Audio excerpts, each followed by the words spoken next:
Welcome to Wisdom Talk Radio, a collaborative community of explorers in conscious living.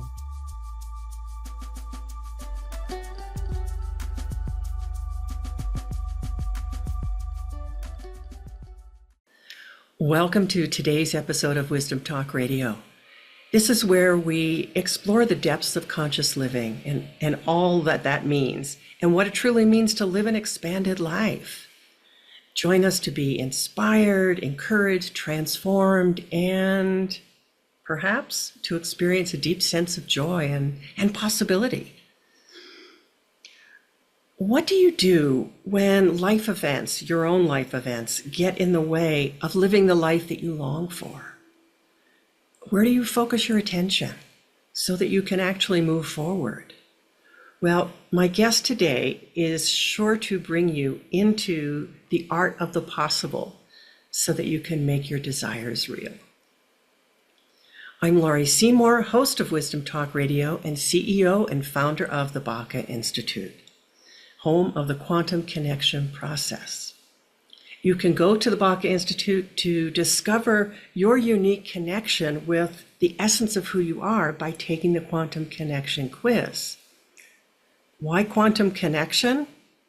Well, I always say that we are each designed to directly connect with Source differently.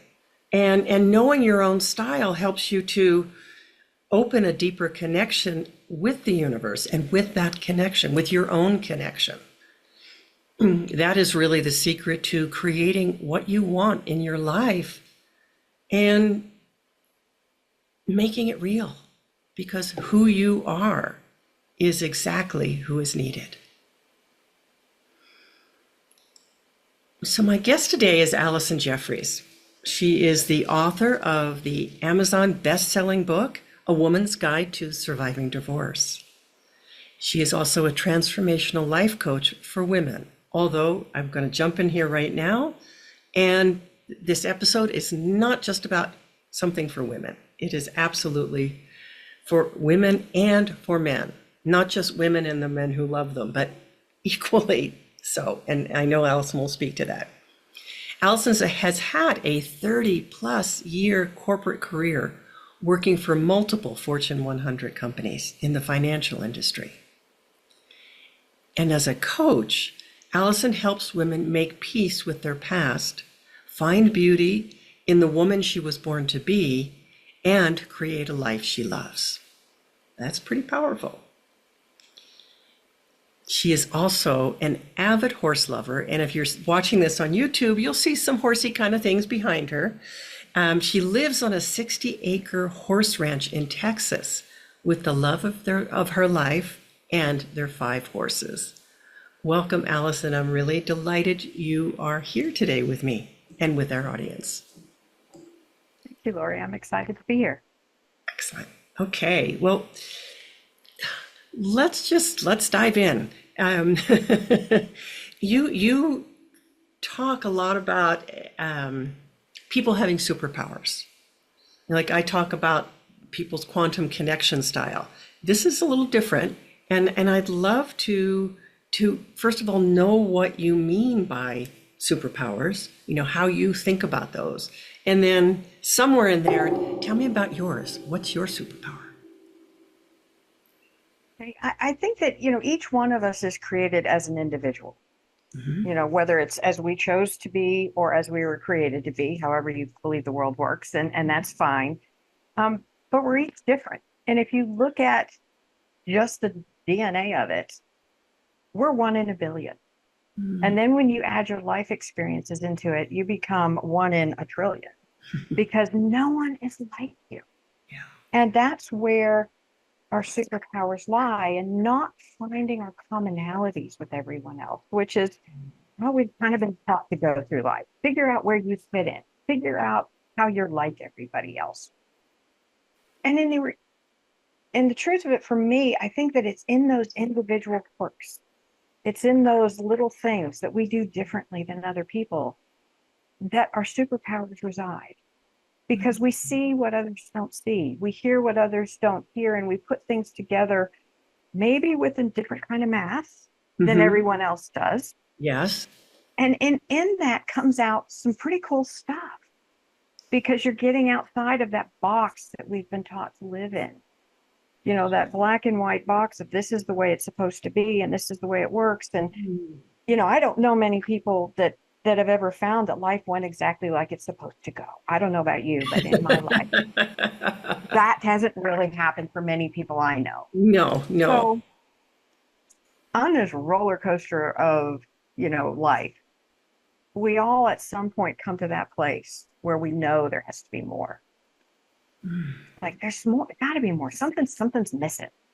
Hmm. And when you find that little thing, and for me, it's the purpose that we carry in life, Hmm. Hmm. purpose, where we make a difference, you know, whether it's we want to help people, whether it's want to help animals, whether we want to help the planet, whatever that thing is, when you find that purpose to how you want to make a difference, then your life just blooms. Mm. Well, that's interesting. So it's it sounds like it's a combination, or maybe not, of your own uniqueness, that you are unlike anyone else, and then there's that piece of how do we want to make a difference? And in some ways that has to that has to emerge out of our uniqueness. Would you say that? Yes, yes. And those experiences that we have that are unique to us because no one else has ever experienced them the way that we did. Ah. Because we only have one perspective. Sarah. And so when I get to my superpower actually came from probably the most frustrating, and I don't want to use the word horrifying, but god awful job I ever had. Okay. Okay, just putting it bluntly. Wasn't horrifying, but Um, it was god awful. it was it was something once right. Um, but it was something I was intrigued to join into on the financial side because it was different and it's called my name and I worked for a women's financial education platform. Hmm. And so what we did was this was back in the early 2000s. We went around and we worked with financial advisors who were mostly men. Hmm. And we were at a time when, over 50% of US wealth was switching hands from men to women, through the normal process, death, divorce, and women earning it. Hmm. And so it was a huge shift in wealth. So we were trying to educate the financial advisors what women needed to work with them. And then we went out and I spoke to the women client about how it's okay to be yourself, how it's okay to be a woman and manage your money, even though the social mores say we're not good at it. The reality is our basic instincts make us really good investors when we get here. Hmm. And so the job was that icky. Um, Well, why but at was the it icky? same I don't know why it was icky. Was it icky because, I mean, it sounds very true and very needed. because no one was really ready for it, even just 20 years ago. Really? They were not ready Even for in it. the 2000s, you were finding Mm-mm. that. Nobody was ready for it. The women were like, this sounds good, but not me. And the men were like, nah, I'm good. And so it was, I went into it thinking, isn't this going to be wonderful? I'm going to learn a lot about men because I'm a woman. Wouldn't this Mm-hmm. be fun? And the cold truth to it was after I had been in it and doing all of this, I realized that we are wired one way as a woman and wired another way as a man. But then depending on how we live in the environment, Mm-hmm. where we work, how we interact with people, we may also learn to act like a man. And unfortunately for me, when I got into this program, I had a harder time understanding the female side of it than the male side of it. Had you been working with a lot of men to date? I mean, to that point? In the financial industry, yes, working with a lot of men. And you have to. My personal history. My father is a 6'5" military officer. That's a man. Let me tell you, he was a man. Crew cut and all. I had two older brothers. I had two ex-husbands, and I raised two sons.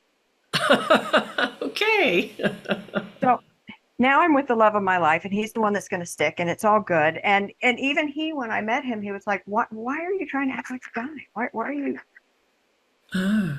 Even he noticed it. He was like, it, so I'm finally at a place in life now where I get to be the girl, which I find absolutely liberating and wonderful. It doesn't mean weak. It doesn't mean taking a second seat. It means being me and all my So, quirks and so it wonderfulness. really is about you being you. It's not even, if we could say it this way, it's not even about you being a woman. It's whatever aspects of you someone else might identify, even you, as, oh, that's a woman characteristic. I don't know. I don't know. Help me with that. Well, we're wired, and it comes down to 4 words.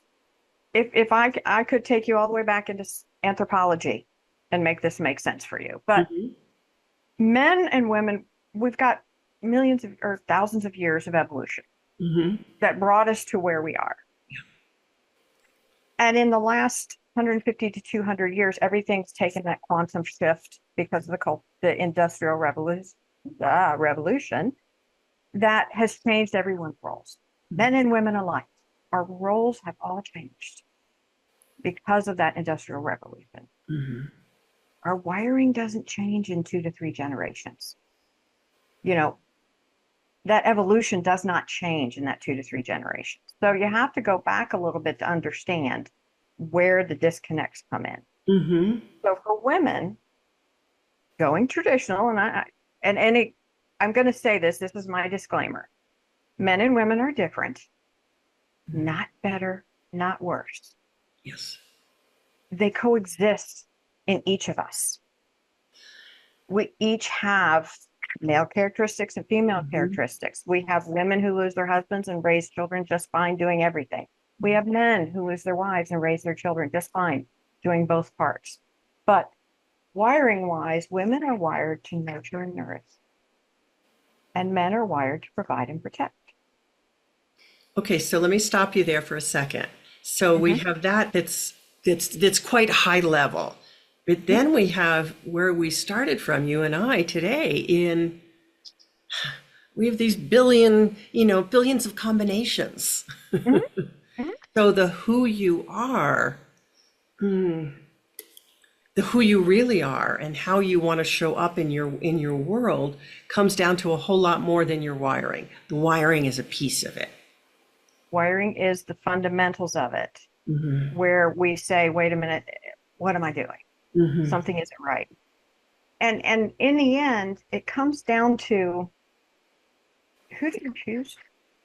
Once you understand your upbringing, once you understand your innate wiring, once you understand, I was raised, my sons, they have a lot more of the feminine characteristics because I raised them and I was a strong mother.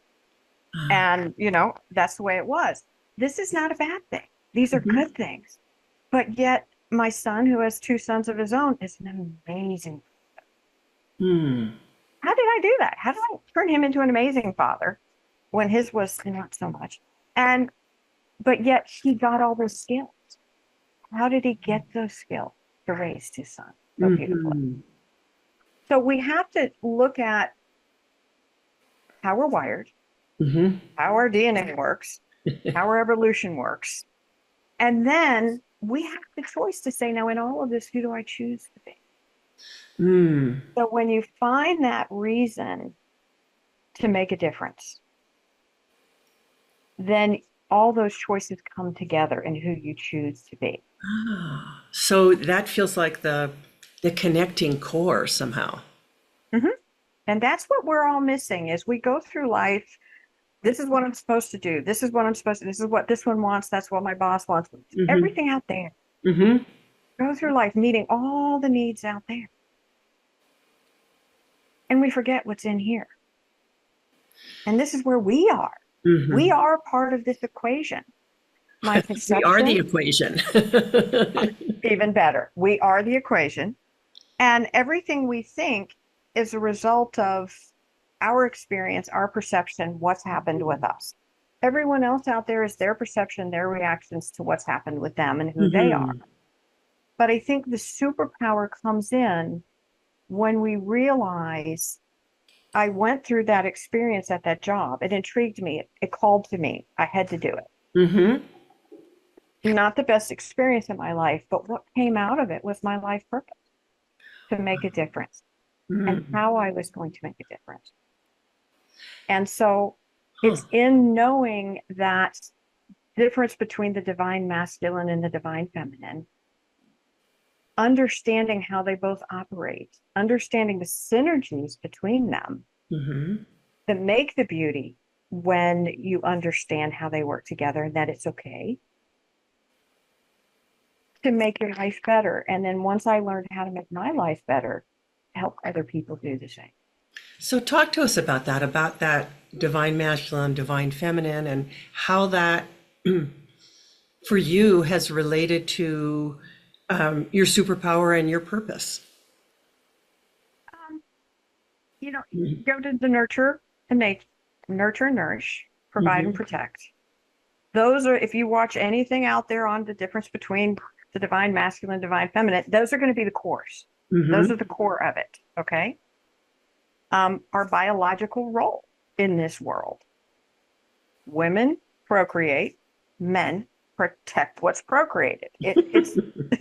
It is what it is. Okay. I love how you just say it. It is. Okay. Um, does it have to be that way? No, because we have free will. We Hmm. choose. We choose how we live. Women can have children without a husband. Hmm. Men can raise children without a wife, Hmm. They can be but the they choose. primary nurturers, and it may be the woman Absolutely. that does the protect and provide. And my husband is the, ultimate alpha male, you know, big strong guy and lots of testosterone, Hmm. but yet at the same time, provide and protect is his role. Hmm. I've seen him get down on his knees and hug his crying daughter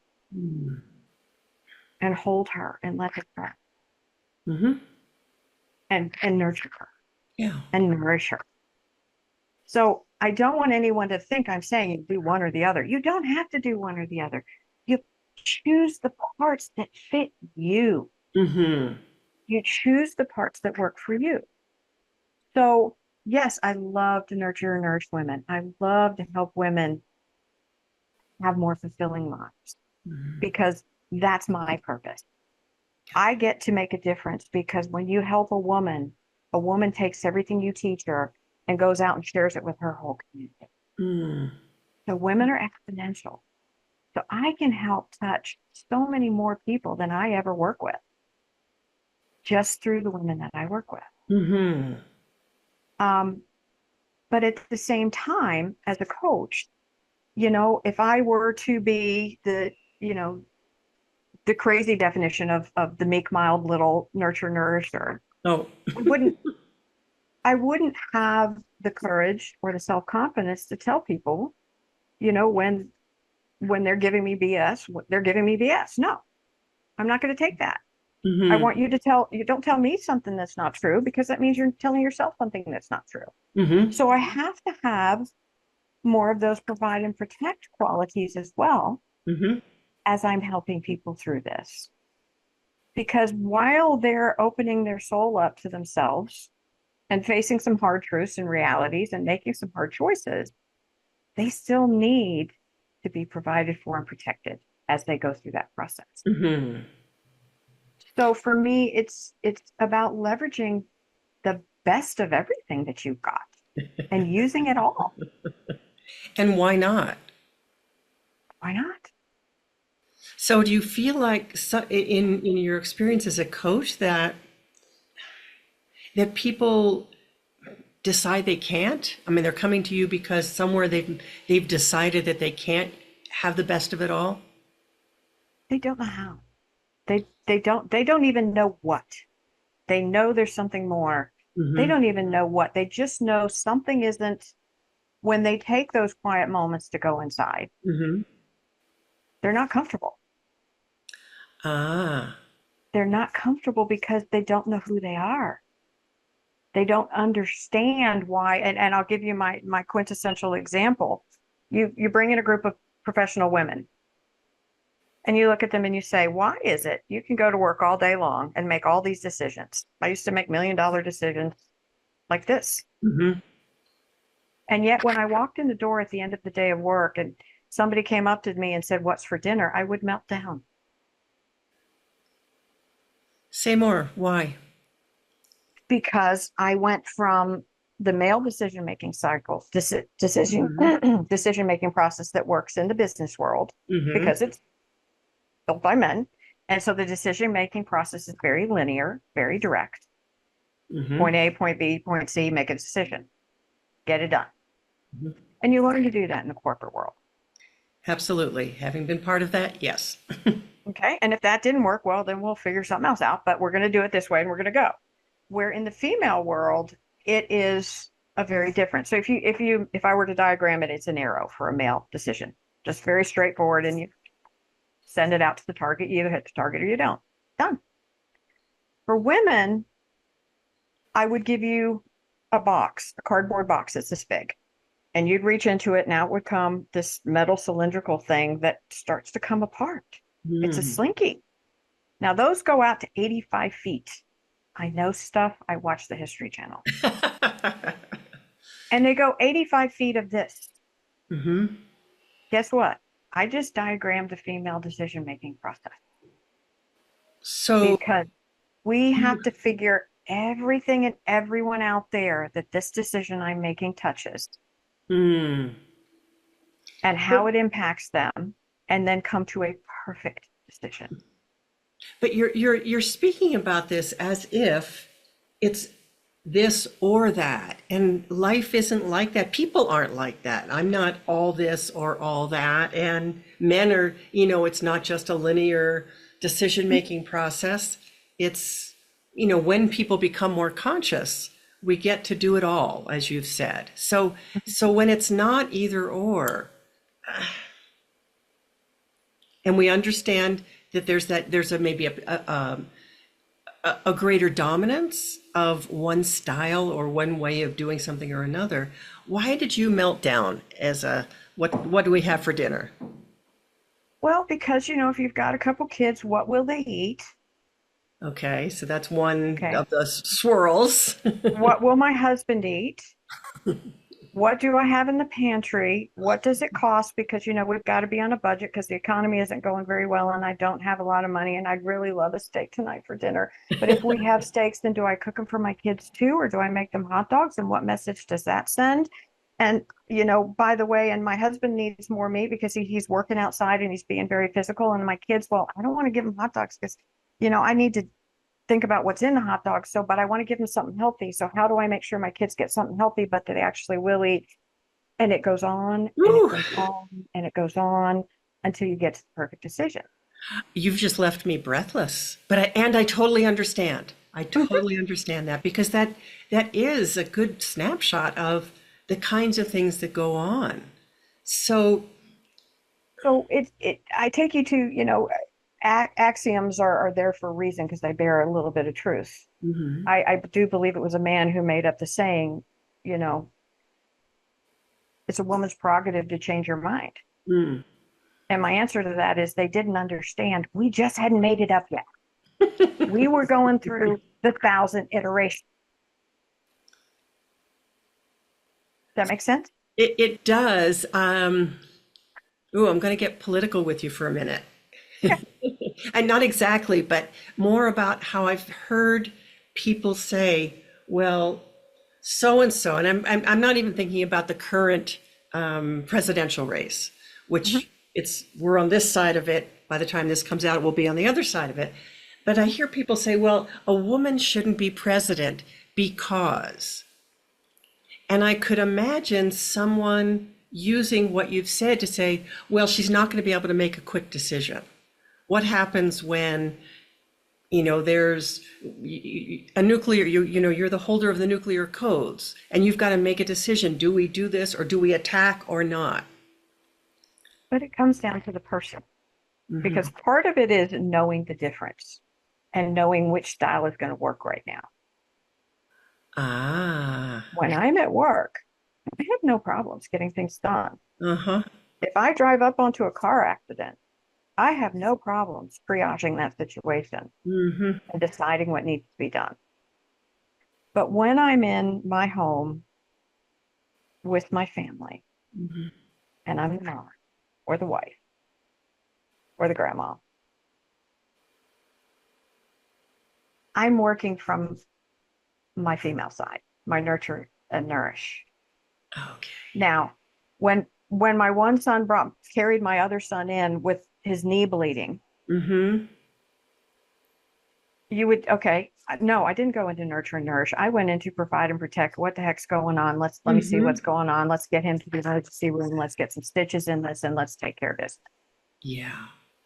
So it's an understanding. I thought, what is wrong with me? I'm this whacked out person. I act two different ways.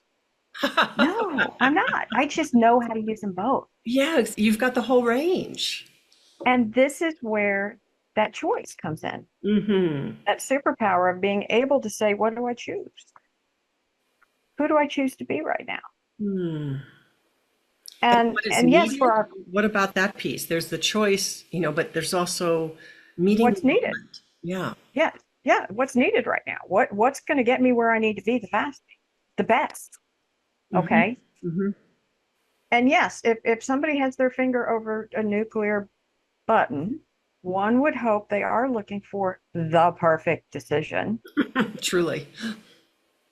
honestly, Mm-hmm. which is where a woman would be kind of handy because that shouldn't be a snap decision. But at the same time, someone that's capable of making that decision because not everyone understands the two different styles. Mm-hmm. And so for me, I can look at both very quickly and say, will this one work or will this one work? Do you find that you consciously make that choice, or is it more automatic? I don't do it consciously anymore because it's just It's the way just my there. mind Yeah, works. yeah. I just have gotten to that point of I would who do I think. choose to be right now? That's the question I ask myself 20 million times a day. Is this who I But, choose to be? but do Okay, you fine, go. but do you even so you do ask that question? I was thinking that you don't even ask that question, that it just is what emerges to meet the need of the moment. If it's an emergency, yes, whatever needs to meet that moment. But if I've got time to sit and reflect on it, Mm. that's what, if I were to ever do a TED Talk, the title is going to be, It's Always Been Your Choice. Ooh. One of the most debilitating things we have going on in our lives Mhm. is that we think we don't have choices. Yes, absolutely. And in the end, we have choices. We just don't like our options or answers. And we've heard a lot of people say that about this Hmm. election. Okay, Hmm. don't like either choice. Okay, that's fine. Life isn't perfect and there isn't always a perfect choice, Hmm. but there is still the one that's right for you. Yeah.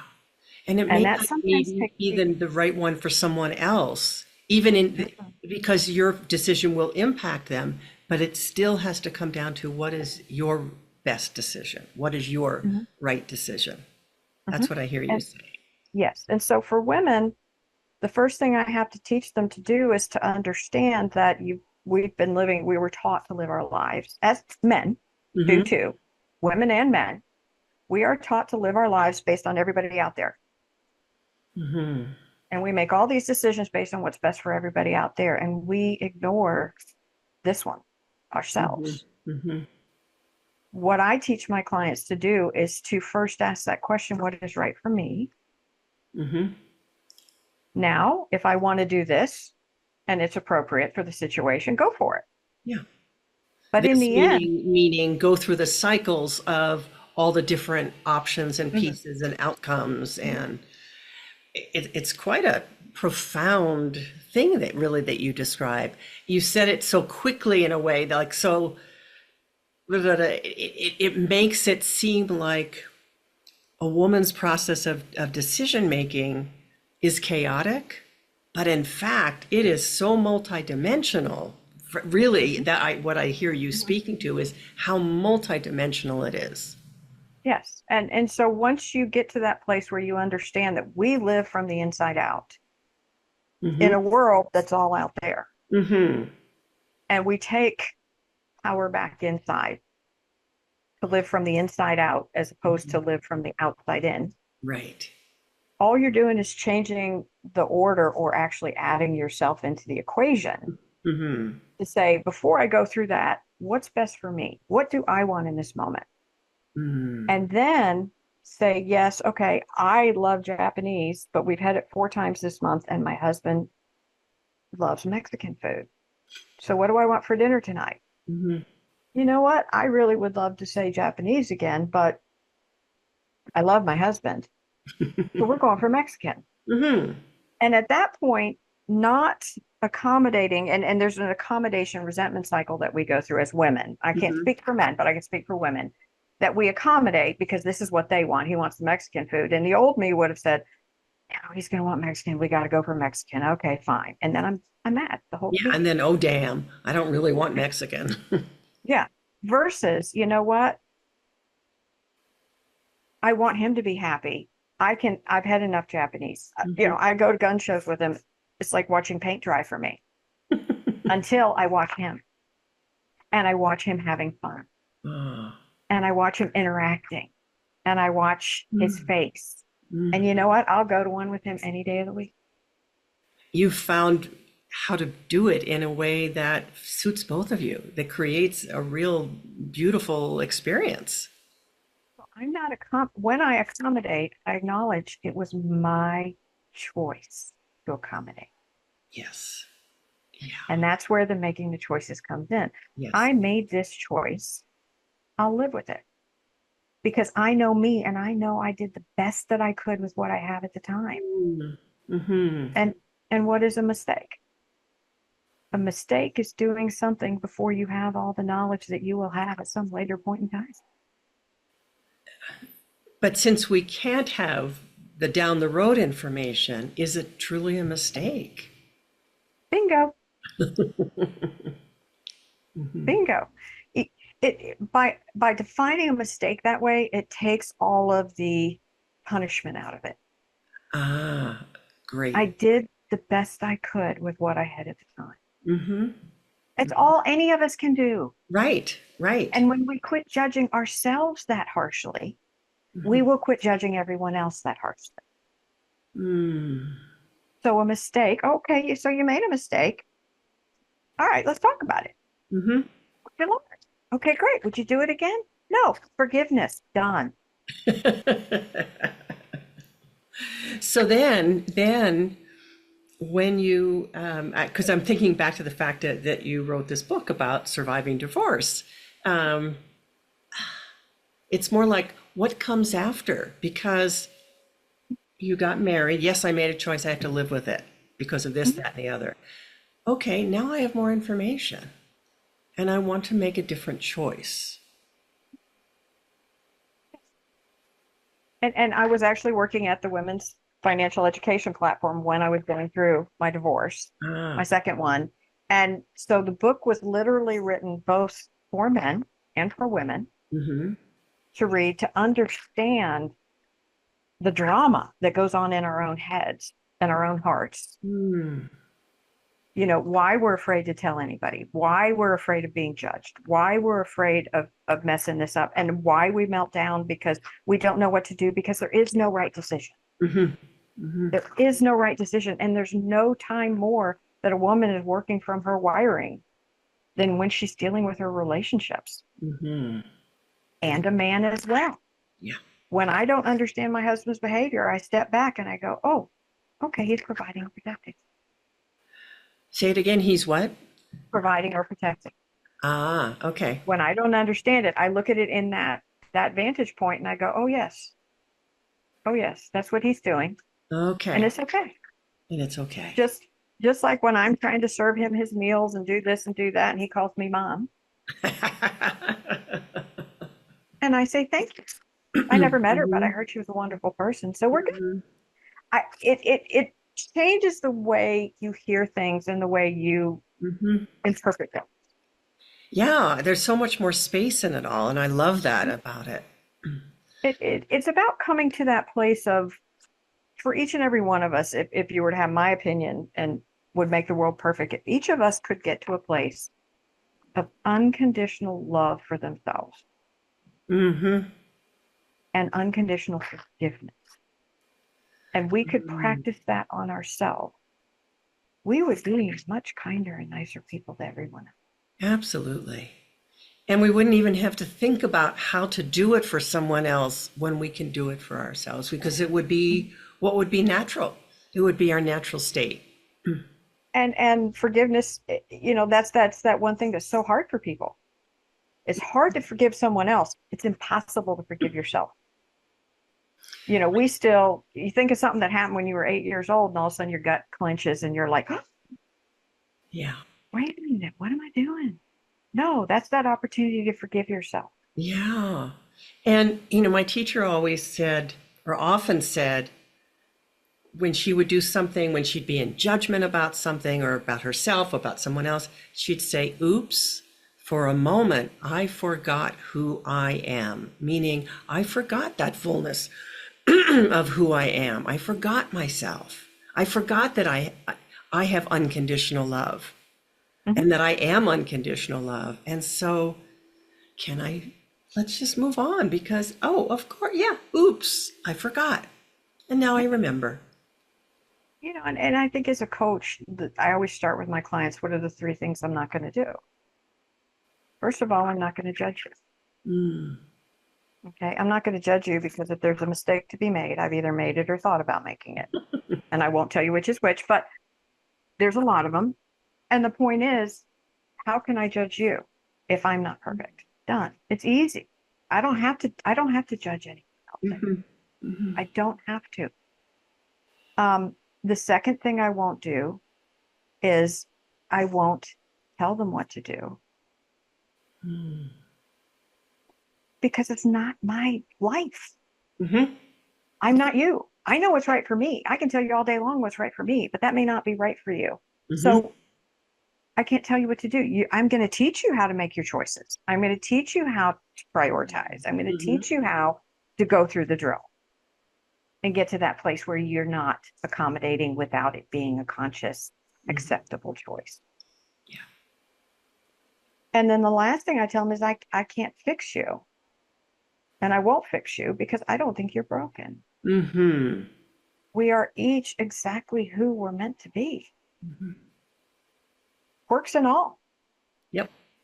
Because therein lies your superpower, to bring us back full circle to where we started. Yeah. And so I always say, a fault's not a fault so long as you admit to it. I talk too much. I promise you, I do. So, on that note, Allison, how can people find out more? How can they best reach you and get in touch? The best place to reach me would be either on LinkedIn or Facebook, because that's where I reside during the day. Okay. You just DM me, and that'd be great, and I'll get back to you. Okay. I will have that your links in the show notes, so people can connect with you there, and I think that's a wonderful opportunity. Yeah. And I just believe, sometimes I'll have someone refer someone to me, or they'll call me, and within one conversation, we can figure out just something just so simple that the problem can be resolved, and everybody goes their merry way, and we're all happy. Yes. And sometimes people need more time. I could be the right person, and if I'm not, I may know someone, or I may put you to a book that you can read, or a path. But right now, we all need to be in that place of supporting each other any way we can. And I hear that you have really connected with what is your purpose, taking your superpower and connecting that with your own purpose in being here alive on the planet this time. So thank you, Allison, for being with us here today at Wisdom Talk Radio, and for all of the wisdom that you have shared. I really appreciate it. And you. Well, thank you for the opportunity, Laurie. What you're doing is very important. Thank you. And I want to thank our audience, our listeners, our viewers, for being with us today here at Wisdom Talk Radio. Join us here regularly for more wisdom, discovery, and illumination. And, of course, if you've enjoyed this episode, please do leave us a review, because when you do, it just can be a few words, but that helps other people to discover this kind of wisdom, this kind of support and acknowledgement for being who we truly are.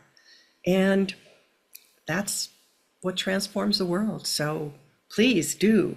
And for more for you about how to thrive with your quantum connection in the world, your personal quantum connection, take the quantum connection quiz now. And we'll see you next time. Thanks for joining us here at Wisdom Talk Radio. We wish you well in your conscious explorations. For more information and to join in the conversation, our website is wisdomtalkradio.com or at Wisdom Talk Radio on Facebook.